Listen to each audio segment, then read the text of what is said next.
Magandang gabi mga kababayan, narito ang ating latest weather update para ngayong ika-7 ng Hulyo 2026. Patuloy na nakararanas ang malaking bahagi ng bansa ng mainit at maalinsangang panahon, ngunit asahan pa rin ang biglaang pag-ulan at pagkidlat-pagkulog lalo na sa hapon at gabi. Dulot ito ng umiiral na easterlies o mainit na hangin nanggagaling sa karagatang Pasipiko.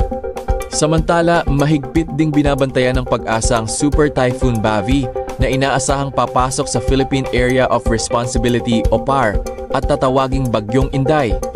Sa ngayon, hindi pa ito direktang nakaaapekto sa bansa, ngunit maaari nitong palakasin ang habagat sa mga susunod na araw na posibleng magdulot ng mas malalakas na pag-ulan sa ilang bahagi ng Luzon, Visayas at Mindanao. Para naman sa mga nasa Visayas at Mindanao, inaasahan pa rin ang bahagyang maulap hanggang maulap na kalangitan na may posibilidad ng panandali ang pag-ulan at thunderstorms. Mag-ingat dahil ang mga malalakas na thunderstorm ay maaaring magdulot ng pagbaha sa mabababang lugar at pagguho ng lupa sa mga bulubundukin. Paalala rin sa mga mangingisda at sa mga may maliliit na sasakyang pandagat na patuloy na subaybayan ang mga abiso ng Pag-asa lalo na habang papalapit ang bagyo sa PAR. Maaaring magbago ang lagay ng panahon anumang oras. Ayon sa pinakahuling ulat ngayong ika-7 ng Hulyo 2026, ang Super Typhoon Bavi ay nasa labas pa rin ng Philippine Area of Responsibility o PAR.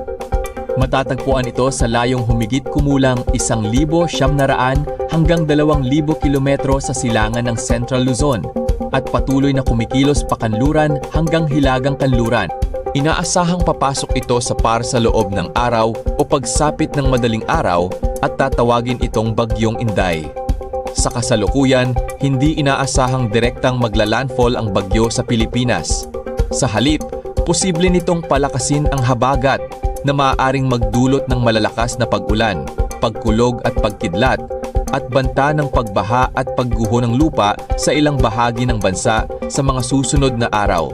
Patuloy pong mag-ingat at ugaliing subaybayan ang mga opisyal na weather bulletin ng Pag-asa para sa mga susunod na update.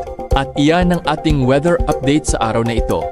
Patuloy tayong maging handa, magdala ng payong kung lalabas, uminom ng maraming tubig, at ugaliing subaybayan ang opisyal na mga anunsyo ng Pag-asa para sa mga susunod na weather bulletin.